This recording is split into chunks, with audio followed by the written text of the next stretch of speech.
Hello' বন্ধুসকল, স্বাগতম জনাইছোঁ আপোনালোক সকলোকে। আশা ৰাখিছোঁ সকলোজন ভালে আছে। আজি বন্ধুসকল পোনে পোনে জিমৰ পৰাই ষ্টাৰ্ট কৰিছোঁ। আজি আমাৰ বেঞ্চ আৰু ডেড লিফ্টৰ ছেশ্যন আছে। ইতিমধ্যে আৰম্ভ হৈ গৈছে প্ৰেক্টিছ। 74 এটা দিম বুলি ভাবি থৈছোঁ মানে Dipjyoti Khanikar 90 KG bench press, body weight 67। পিছফালে ছাপৰ্টত আছে ইউছুফ খান। ইউছুফ খান এজন BCPL কৰ্মকৰ্তা হয়। আজি ভালেকেইদিনৰ মূৰত সময় অলপ পাইছে তেখেতে।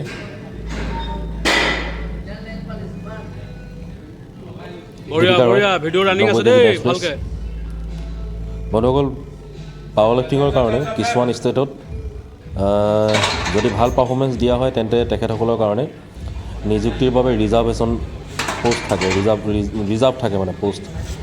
ধৰি লওক আপোনাৰ নেশ্যনেলত যদি ভাল পাৰফৰ্মেঞ্চ দিয়ে বা বোলে আপোনাৰ ষ্টেট লেভেলত যদি খুব হাই ৰেংকিং পাৰফৰ্মেঞ্চ দিয়ে তেন্তে নেশ্যনেল মেডেলিষ্ট বা ষ্টেট লেভেলৰ টপাৰ যিকেইটা থাকে বা ষ্ট্ৰং মেন অফ ষ্টেটৰ যি টাইটেল যোনে যোনে পায় তেখেতসকলক নিযুক্তিৰ ব্যৱস্থা কৰিছে বহুত ষ্টেটে। কিন্তু আমাৰ অসমত বৰ্তমানলৈকে সেইটো হৈ উঠাগৈ নাই।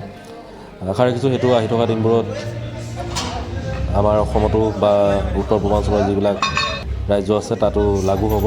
উত্তৰ পূৰ্বাঞ্চল বুলি নকওঁ কাৰণ আমাৰ কাষতে লাগি থকা মণিপুৰ বা নাগালেণ্ডৰ কিছুমান প্লেয়াৰক আমি যেতিয়া লগ পাওঁ তেখেতসকলে যথেষ্টখিনি সা সুবিধা পায় ৰাজ্য চৰকাৰৰ ফালৰ পৰা পাৱাৰ লিফ্টিঙৰ কাৰণে। তো আমাৰ অসমত একেবাৰে যে নাই পোৱা সেইটো মিছা কথা কোৱা হ'ব যদি তেনেকৈ কওঁ। কাৰণ নিখিল দিহিঙীয়া যি আমাৰ অসমৰ শক্তি উত্তোলনৰ পথাৰখনৰ স্তম্ভস্বৰূপ, তেখেত বৰ্তমানৰ এজন খেলুৱৈ। 105 কেটাগৰীত তেখেতে খেলে। তো তেখেতে অল ইণ্ডিয়া ষ্ট্ৰংমেন পাইছিল আপোনাৰ 74 কেজি কেটাগৰীত থাকোঁতে। জুনিয়ৰত যেতিয়া তেখেতে খেলিছিলে তেতিয়া অল ইণ্ডিয়া ষ্ট্ৰংমেন পাইছিল আৰু তাৰ পাছৰ পৰাই তেখেতে ৰেলৱেত নিযুক্তি পাইছিল। তেনেকুৱা অকল এজন বুলিয়ে নহয়, ভালেকেইজন আছে। আপোনাৰ অৰণ্যানী গগৈ বুলি এজনী ছোৱালী আছিলে। তো তাৰপিছত আপোনালোকৰ মিনু গগৈ, মিনতী দিহিঙীয়া, দীপাংকৰ মৰল শইকীয়া এখেতসকল আছে যিসকলে পোষ্টেল বা ৰেলৱেজৰ পৰা পাৱাৰ লিফ্টিং কণ্টিনিউ কৰি আছে। তেখেতসকলে খেলৰ যোগেদি নিযুক্তিটো পাবলৈ সক্ষম হৈছিল। তো যথেষ্টখিনি ডেডিকেশ্যন আছে এই খেলটোৰ প্ৰতি। যিসকলে নিজৰ 100% দিছে বা যিসকলে নিজৰ 100%ৰ ওপৰত খেলটোক দি কিবা এটা হোৱাৰ আকাংক্ষা মনোবাঞ্ছা কৰিছে, তো তেখেতসকলে নিশ্চয় সফল হৈছে। তো আহি থকা দিনবোৰত যিখিনি যুৱ প্ৰজন্ম আছে তেখেতসকলে নিশ্চয় ইয়াৰ যোগেদি সুফল পাব বুলি মই আশাবাদী। আমাৰ বৰ্তমানত থিয় হৈ থকা যিকেইজন প্লেয়াৰ আপোনালোকে দেখিবলৈ পাইছে, তো তাত থকা অকল দীপিকা ৰয়ৰ বাহিৰে বাকী গোটেইকেইজনৰ কিন্তু ফেমিলি মানে আপোনাৰ বিবাহিতা হয় সকলো। তাৰে সকলোৰে ল'ৰা ছোৱালী আছে নিজৰ নিজৰ।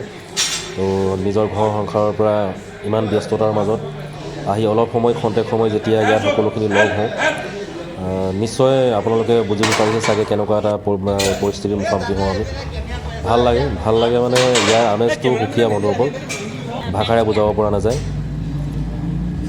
তো ভাল লাগে এইখিনি। আগতেও কৈছোঁ আপোনালোকক যে এইখিনি সম্পূৰ্ণ যেন আমাৰ নিজৰ সময়, ব্যক্তিগত সময়, একান্তই ব্যক্তিগত বুলি ক'লেও ভুল কোৱা নহ'ব। এয়া মোৰ বেঞ্চৰ লাষ্ট ছেট, 100 কেজি 7টা ৰেপ। মই ইকুইপৰ খেলুৱৈ হৈ বন্ধুসকল, ইকুইপ মানে কষ্টিউম পৰিধান কৰি কিনে মই খেলোঁ পাৱাৰ লিফ্টিং। তো এইটো এতিয়া মই যিটো মাৰিছোঁ এইটো বেঞ্চ। তো বেঞ্চ খুব কমেই মৰা হয় মোৰ। কেতিয়াবা আপোনালোকক কষ্টিউমতো দেখাম, ইকুইপ বুলি যিটো ক'লোঁ মই এতিয়া বেঞ্চ প্ৰেছ। এয়া আপোনাৰ 100 কেজি বেঞ্চ প্ৰেছ কৰিছে দীপজ্যোতি খনিকৰে। তেখেত আমাৰ ষ্টেট লেভেলৰ এজন খুবেই ভাল প্লেয়াৰ। য়ান চাহু, তেখেতে আজি কষ্টিউমত ডেড লিফ্ট লৈ চাইছে 200 কেজি। তেখেত আমাৰ বৰবৰুৱা ৰয়েল জিমৰ, ডিব্ৰুগড় বৰবৰুৱা ৰয়েল জিমৰ ট্ৰেইনাৰ হয় য়ান চাহু। ইউছুফ 160 কেজি, তেখেতে বহু দিনৰ মূৰত আজি ডেড লিফ্ট লৈছে।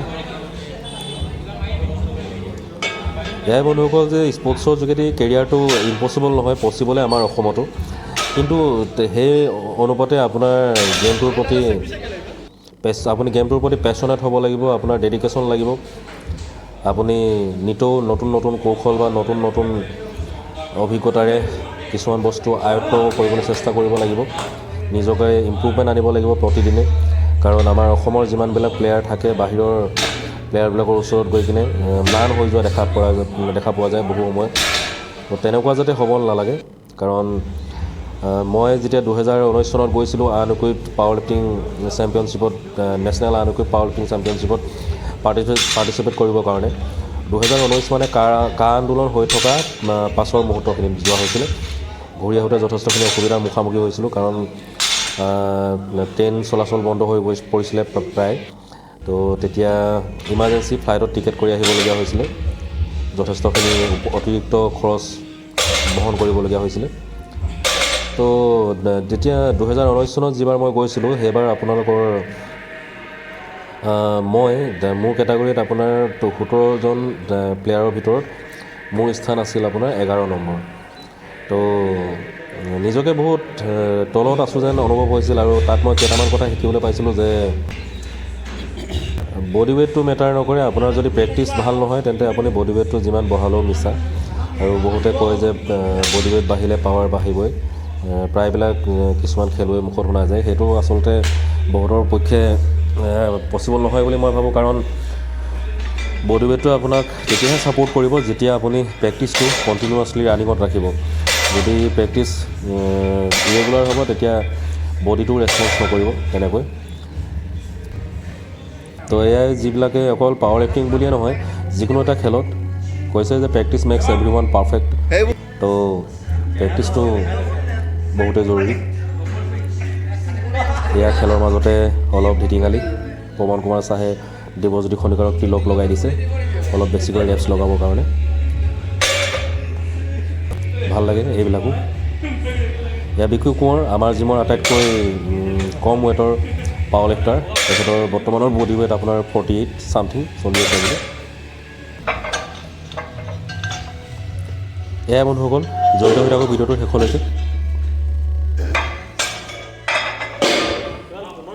বন্ধুসকল 2017 চনত আমাৰ ডিব্ৰুগড় বৰবৰুৱা ৰয়েল জিমে অল আছাম পাৱাৰ লিফটিং চেম্পিয়নশ্বিপখন ডিব্ৰুগড়ৰ বৰবৰুৱা প্ৰেক্ষাগৃহত মানে পূজাঘৰৰ প্ৰেক্ষাগৃহত আপোনাৰ আয়োজন কৰিছিলে। তো সেই ঠাইতে সেইখন মঞ্চতে মই এক বিৰল দৃশ্যৰ সাক্ষী হৈছিলোঁ যে 93 কেজি কেটাগৰীত মই যে অলপ আগতে ক'লোঁ আপোনালোকক নিখিল দিহিঙীয়া বুলি, তেখেতে 370 কেজিৰ স্কোৱাট মাৰিছিলে। বডি ৱেইট মেবি 89, 90 তেনেকুৱা কিবা এটা আছিল চাগে, মই সঠিক পাহৰিলোঁ। তো যিটো ক'বলৈ গ'লে মই বিয়ণ্ড দ্য ইমাজিনেশ্যন বুলি ক'ব লাগিব। মই যদি নিজৰ চকুৰে নেদেখিলোঁ হ'লে, প্ৰত্যক্ষ নকৰিলোঁ হ'লে হয়তো চাগে মই বিশ্বাস নকৰিলোঁ হ'লে। এতিয়া আপোনালোকক কওঁতেও বহুজনে হয়তো ভাবিব পাৰে যে এইটো পচিবল জানো যে 370 কেজিৰ স্কোৱাট মাৰিছে। তো সেয়া মই দেখিছিলোঁ চকুৰ আগত। তো তেতিয়াই ভাবিছিলোঁ যে এইটোতো সাধনা ক'বলৈ গ'লে, যে এনেকুৱা এটা প্লেটফৰ্মত তেখেতে তেনেকুৱা এটা ওজনৰ প্ৰদৰ্শন ৰাইজৰ আগত দাঙি ধৰিবলৈ সক্ষম হ'ল। আপ্লুত হৈছিলোঁ তেখেতৰ সেই পাৰফৰ্মেঞ্চটো চাই কিনে। সন্মান বাঢ়িছিল তেখেতৰ সেই পাৰফৰ্মেঞ্চটো দেখাৰ পিছত তেখেতৰ প্ৰতি আৰু দুগুণ। খুবেই এজন ভাল প্লেয়াৰ আজিৰ ডেটতো।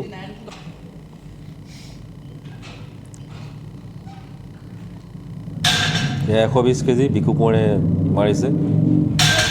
তেখেত আমাৰ জিমৰ আটাইতকৈ কম কেটাগৰী 53 কেজি কেটাগৰীত তেখেতে কম্পিট কৰে।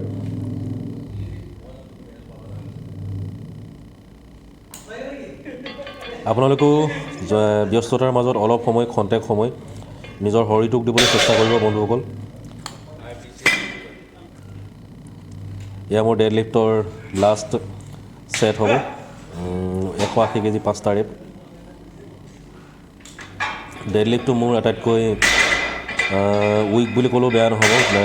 বেঞ্চ, স্কোৱাট, ডেড লিফ্ট এই গোটেই তিনিটাৰ ভিতৰত যদি কম্পেৰিজনলি মই কওঁ তেন্তে ডেড লিফ্টত মই যথেষ্ট উইক। কাৰণ মোৰ বডি ৱেইটটো চাই ডেড লিফ্ট যথেষ্ট কমি আছে মোৰ, প্ৰায় নকওঁ আৰু দিয়ক, আপোনালোকে অনুমান কৰি ল'ব যে কিমানখিনি দৰকাৰ হৈ আছে।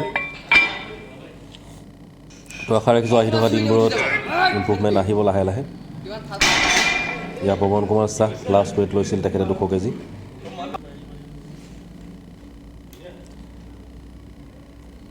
এইদৰে সৰু সৰু দুই এটা ভিডিঅ' আপোনালোকৰ আগত এজ এ মটিভেশ্যন আনি থাকিবলৈ চেষ্টা কৰিম বন্ধুসকল। আপোনালোকৰ লগতে আমিও মটিভেট হৈ থাকিম। তো ভিডিঅ'বিলাক আপোনালোকৰ আগত দাঙি ধৰাৰ মূল উদ্দেশ্য এয়াই যে যেতিয়া জিমৰ পৰা এটা ভিডিঅ' বনাওঁ, আমাক চাই যাতে আন 10জনো যদি জিমলৈ যাবলৈ অনুপ্ৰাণিত হয়, তেন্তে সেয়াই আমাৰ সফলতা। মোৰ চেনেলৰ যোগেদি যদি কোনোবাই অনুপ্ৰাণিত হৈ প্ৰেৰণা পায়, জিমত এডমিশ্যন লৈছে, নিজৰ স্বাস্থ্যটোক যদি অলপ আনতকৈ পৃথক কৰিম বুলি চেষ্টা কৰিছে, তেন্তে তাৰ বাবে মোতকৈ বেছি সুখী চাগে অইন নহ'ব যে এই চেনেলৰ মাধ্যমেৰে ইমানখিনি সফল হৈছোঁ বুলি ভাবিম। তো আশা ৰাখিছোঁ বন্ধুসকল চেনেলটোৰ যোগেদি আপোনালোকেও উপভোগ কৰি আছে। চেনেলটো ছাবস্ক্ৰাইব কৰি ল'ব। আমিও আপোনালোকৰ পৰা যথেষ্ট উৎসাহ পাম। ধন্যবাদ বন্ধুসকল।